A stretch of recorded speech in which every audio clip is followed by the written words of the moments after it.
Thumbnail देख के तो पता चल गया।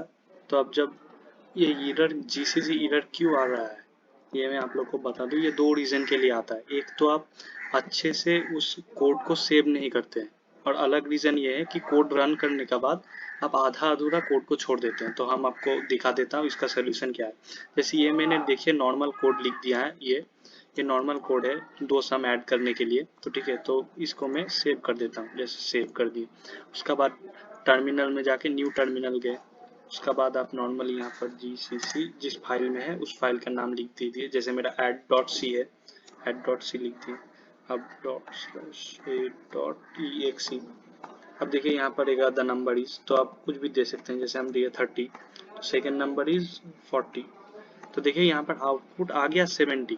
ठीक है, अब देखिए अब इस कोड को आप लोग का क्या प्रॉब्लम हो रहा है। जैसे देखिए आप मान लीजिए इस नॉर्मल कोड को मैं इस कोड को ये कोड को मैं फिर से एक बार सेव कर लेता हूँ।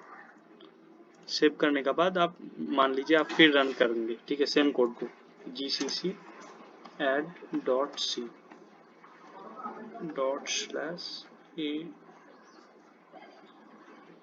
.a.exe। अब देखिए जैसे द नंबर इज मान लीजिए हम लिख दिए 45।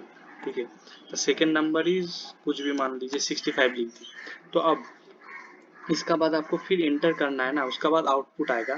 तो अगर आप इस कंडीशन में छोड़ के आप मान लीजिए कोड में आपको कुछ और चेंज करना है, मान लीजिए और एक नंबर आपको ऐड करना है, तो आप मान लीजिए कुछ और अलग कोड में कुछ चेंज किए, फिर आप कोड को सेव कर दीजिए किए हैं, और फिर नया टर्मिनल में जाके आप फिर से नया कोड स्टार्ट कर दिए हैं gcc add.c। तो देखिए ये एरर आ रहा है। ये एरर क्यों आ रहा है, क्योंकि यहाँ पर जो राइट साइड में जहाँ पर पावर सेल है इसका ऊपर में आप देखिए ए लिखा है। इसका मतलब ये है कि आप पहले जो कोड किए हैं उसको आप अच्छे से रन नहीं किए हैं, मतलब कंप्लीट रन नहीं हुआ, इनकम्प्लीट रन हो गया है, इसके लिए वो एरर आ रहा है ये जीसीसी एरर। तो अब क्या कीजिए, जो इनकम्प्लीट ए जो है इनकम्प्लीट जो एरर कोड है इसको आप डिलीट कर दीजिए। जैसे हम आप डिलीट कर दिए। अब देखिए फिर से हम कोड रन करेंगे तो रन हो जाएगा gcc add.c ./a.exe।